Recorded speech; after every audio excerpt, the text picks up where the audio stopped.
Oke, teman-teman semua, assalamualaikum warahmatullahi wabarakatuh. Oke, alhamdulillah pada pagi yang cerah kali ini, akhirnya kita bisa bertemu untuk. Oke, sekarang kami akan presentasi materi ini.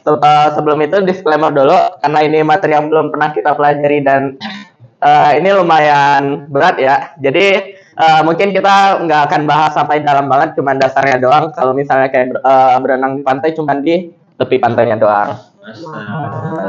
Oke, materi yang kita bahas itu tentang syariat dan tarekat. Oke, selanjutnya akan dibahas oleh Arsyad. Oke. Sebelum itu kita masuk ke dalam dimensi Islam yang waktu itu Jibril menyamar sebagai seorang pemuda lalu datang ke Nabi Muhammad SAW. Nah, dia itu menanyakan tentang apa itu ihsan, yaitu dijawab oleh Nabi Muhammad SAW, engkau beribadah kepada Allah seakan-akan engkau melihatnya. Jika engkau tidak melihatnya, maka dia melihat engkau. Nah, kemudian pemuda itu menanyakan lagi, apa itu iman? Engkau beriman kepada Allah, malaikat-malaikatnya, kitab-kitabnya, rasul-rasulnya, dan hari akhir dan engkau beriman kepada takdir yang baik maupun yang buruk. Nah, setelah itu pemuda itu bertanya lagi, apa itu Islam? Nabi Muhammad SAW menjawab bahwa engkau bersaksi bahwa tidak ada ilah atau Tuhan yang disembah selain Allah dan bahwa Nabi Muhammad SAW adalah utusan Allah. Engkau mendirikan sholat, menunaikan zakat, puasa Ramadan dan pergi haji jika mampu. Oke, lanjut. Nah, Ibnu Khaldun itu menjelaskan bahwa manusia itu punya yang namanya 3 potensi utama. Yang pertama itu adalah panca indera, yang kedua adalah akal pikiran, yang ketiga adalah hati sanubari yang harus bersih, sehat, dan harmonis. 3 bidang ilmu memiliki peran penting dalam menjaga potensi ini. Yang pertama itu adalah fikih yang berfungsi untuk membersihkan dan menyehatkan panca indera dan anggota tubuh melalui toharoh atau bersuci, berfokus pada dimensi lahiriah manusia seperti hukum-hukum. Nah, yang kedua adalah filsafat, yaitu menyehatkan dan meluruskan akal yang dengan konsep-konsep metafisik dan menjelaskan inti dari sesuatu. Jadi kita itu tidak memiliki kayak kesalahpahaman gitu. Jadi kita itu bisa diluruskan kembali pikiran kita yang mulai sesat. Yang ketiga itu adalah tasawuf, yaitu membersihkan hati sanubari yang berfokus pada dimensi batin manusia.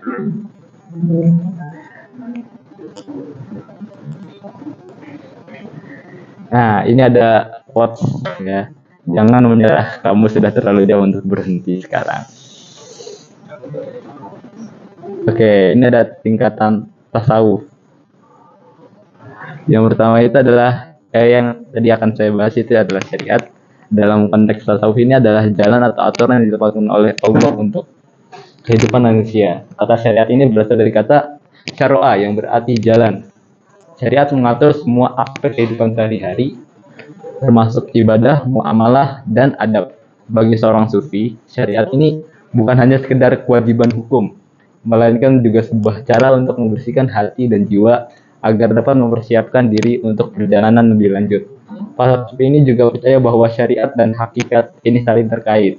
Syariat ini menetapkan kewajiban, sedangkan hakikat ini adalah penglihatan atau penyaksian kayak terhadap Allah. Jadi kayak dia itu melihat di dalam batinnya itu melihat Allah gitu kalau hakikat. Oke.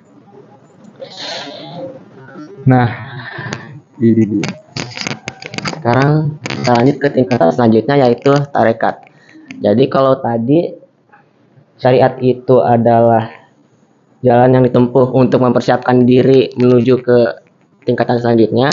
Nah, tarekat ini adalah jalan untuk mendekatkan diri kepada Allah dengan tujuan untuk sampai atau usul kepadanya. Nah, tarekat merupakan metode yang harus ditempuh seorang sufi dengan aturan-aturan tertentu sesuai dengan petunjuk dari guru atau mursyid tarekat masing-masing agar berada sedekat mungkin dengan Allah Subhanahu wa taala.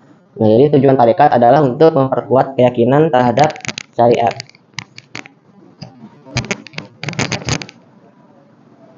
Nah, kemudian metode tarekat. Metode yang digunakan para sufi untuk mendekatkan diri kepada Allah berbeda-beda, di antaranya sebagian mereka melalui cara berikut ini. Yang pertama, selalu dalam keadaan zikir kepada Allah atau mulazamah al-zikr.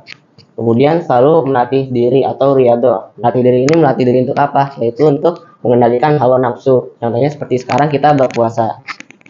Selanjutnya selalu bersungguh-sungguh untuk membersihkan hati dan sifat-sifat tercela dan hawa nafsu atau mujahadah. Tahu kan sifat-sifat tercela itu apa? Kayak ujub, takabur, godok, dan lain-lain. Kemudian sebagian yang lain melalui 7 metode berikut, yaitu satu, memperingati diri atau musyawarah, kemudian mengawasi diri atau muraqabah, introspeksi diri atau muhasabah, menghukum diri atau muaqabah, kesungguhan lahir batin, mujahadah, menyesali diri, mu'atabah, dan pembukaan hijab, mukasyafah. Bersama dengan itu mereka akan melintasi tingkatan-tingkatan atau makomat antara lain taubat, sabar, ridho, zuhud, mahabbah, dan ma'rifat. Nah, kemudian kita sampai kesimpulan. Jadi intinya syariat itu adalah berpegang teguh pada agama Allah dan menjalankan perintahnya serta menjauhi larangannya. Sedangkan tangga berikutnya adalah tarekat yang merupakan perjalanan seseorang menuju Allah dengan cara mensucikan diri atau perjalanan yang harus ditempuh seorang salik agar mampu mendekatkan diri kepada Allah. Nah, jadi ini juga saya dapat dari buku. Syariat itu menyempurnakan aspek lahiriah ibadah. Jadi kayak aspek lahiriah tuh kayak yang kelihatan gitu, kayak cara sholat gimana, kemudian cara zakat. Kemudian sedangkan tarekat menyempurnakan aspek batiniahnya, jadi kekhusyuan kita dalam sholat, kemudian keikhlasan kita dalam menunaikan zakat gitu.